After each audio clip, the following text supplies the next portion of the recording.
untuk sama-sama menganalisis apakah peraturan termasuk Perda tingkat 1, Perda tingkat 2, Pergub, Perbub, dan Perwalkot itu apakah bertentangan atau tidak dengan peraturan perundang-undangan di atasnya, termasuk peraturan Dirjen, surat edaran Dirjen, peraturan Menteri, tetap tidak boleh bertentangan dengan undang-undang di atasnya. Saya ingin mengambil contoh, izin pimpinan dan mohon dukungannya. Untuk khususnya tenaga kesehatan bidan D4 pendidik ijazahnya. Pada tahun 2022 keluar surat edaran Dirjen untuk teknis rekrutmen mereka menjadi aparatur sipil negara dengan status P3K. Dibolehkan D4 pendidik ijazahnya karena mereka pada hakikatnya seperti yang disampaikan oleh sahabat di Komisi 2, yang penting dilihat mereka bekerja di mana, bukan ijazahnya.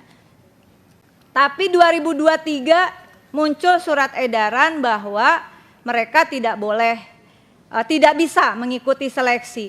Tetapi ketika mereka mengajukan prasyarat administrasi melalui website resmi BKN dengan mengupload ijazah D4 pendidik itu tidak ada masalah. Kemudian karena ada surat edaran di 2023, mereka meskipun telah lulus jumlahnya kurang lebih, mestinya ini juga BKN yang punya data, bukan kami yang mencari, bukan bidan yang mengumpulkan. Ada sekitar 690 orang sudah lulus. Ini teman-teman yang profesi lain, ini udah lulus ujian aja nggak dikeluarin SK-nya. Nah, kemudian di 2024 keluar surat edaran lagi bahwa tidak ada masalah dengan ijazah D4 pendidik. Kok saya jadi onengnya kumat, pimpinan? Ya. Aturan ini kok bisa berubah-ubah, ya, seolah-olah tidak menyangkut, mohon maaf, profesi ini dan mereka yang bekerja di garda terdepan pelayanan publik bukan hanya menyangkut mereka yang bekerja, tetapi menyangkut masyarakat yang mendapatkan pelayanan. Sungguh kami mengapresiasi teman-teman Komisi 2 sangat memberikan dukungan terhadap kasus bidan ini. Nah, pimpinan dan juga anggota dan hadirin yang saya hormati, singkat kata, betul seperti pimpinan tadi katakan, kita membuat database. Nanti kita mungkin bisa sharing bagaimana database itu diberikan ke Komisi 2 begitu, lengkap dengan masa kerjanya, lengkap dengan gajinya. Jadi teman-teman Komisi 2 yang sudah luar biasa ini, mereka tidak mungkinlah menelusuri data BKN, meskipun harusnya BKN sendiri yang memberikan.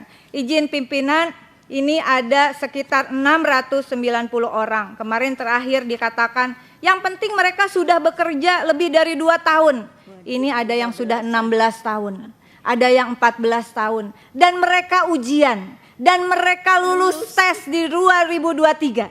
Oleh karena itu, dalam forum ini, dengan segala kerendahan hati kami dan keterbatasan kami terhadap pemahaman norma yuridis tentang aparatur sipil negara, saya mengindikasikan adanya cacat hukum di dalam keluarnya surat edaran Dirjen Tenaga Kesehatan Kementerian Kesehatan, dan oleh karena itu batal demi hukum sesungguhnya karena bertentangan dengan peraturan perundang-undangan di atasnya dan terindikasi kuat. Menurut kami ini ada maladministrasi, sama seperti yang terjadi pada sahabat-sahabat yang lain, pimpinan dan anggota. Apa yang mereka alami sesungguhnya terindikasi kuat cacat administrasi. Jangan karena mereka sedang berkuasa terindikasi cacat administrasi, termasuk yang disampaikan sahabat tadi tentang kondisi di daerah. Saya kira ketika pemerintahan terindikasi kuat cacat administrasi, terindikasi kuat melampaui peraturan perundang-undangan, padahal pemerintahan ini harus dijalankan berdasarkan norma hukum, dalam pandangan konstitusional kami, maka seluruh aturan yang bertentangan itu kiranya batal, dan kemudian mereka yang telah mengabdikan diri kepada negara, para pelayan publik, apalagi sampai masuk skema outsourcing, itu juga bertentangan dengan Undang-Undang Ketenagakerjaan saya kira Pak, karena tidak semua pekerjaan bisa di-outsourcingkan. Oleh karena itu di dalam forum ini izinkan kami memberikan data kepada pimpinan dan anggota Komisi 2 tentang setidaknya ini bisa menjadi langkah awal kita. Ini orang sudah lulus ujian masalahnya.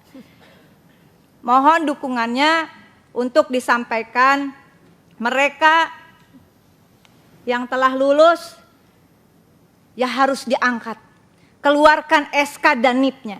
Kalau yang sudah lulus saja tidak diangkat, bagaimana mereka yang lagi ngurusin data?